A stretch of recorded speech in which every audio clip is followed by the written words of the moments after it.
নজর রাখবো অন্যান্য খবরের দিকে।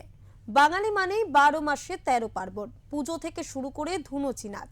আগামীকাল জামাই ষষ্ঠী, সেই বাজারে কি পাতে থাকবে, কি থাকতে পারে? ইলিশ। বাংলাদেশ থেকে বন্ধ হয়েছে ইলিশ আসা, সেই সময় কার্যত অপ্রতুল হয়েছে ইলিশ মাছের পদ।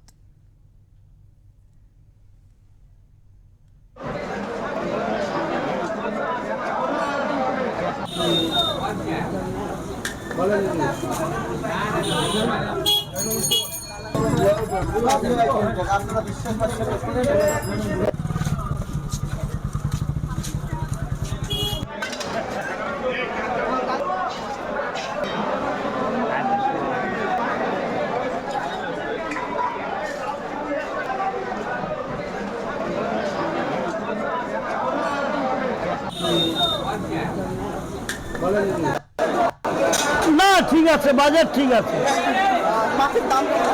মাছের দাম এরকম 1400 টাকা করে 1 কিলো সাইজ, আর 800 700 সাইজের গুলো 1200 টাকা, 600 গ্রামটা 1000 টাকা, আর 1 কিলো 250 গুলো আপনার 1600 টাকা।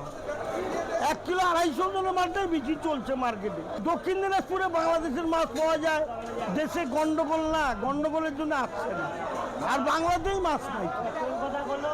ফলের দাম কালকে যেটা 60 টাকা ছিল, আজকে সেটা 100 টাকা।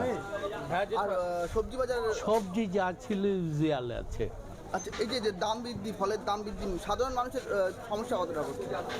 একদিনের ফলে কিছু যায় আসে না, চাল ডাল তেল এটাই বেশি এফেক্ট করে। আজকে ফল কিনছি, কালকে তো আবার এতটা লাগবে না।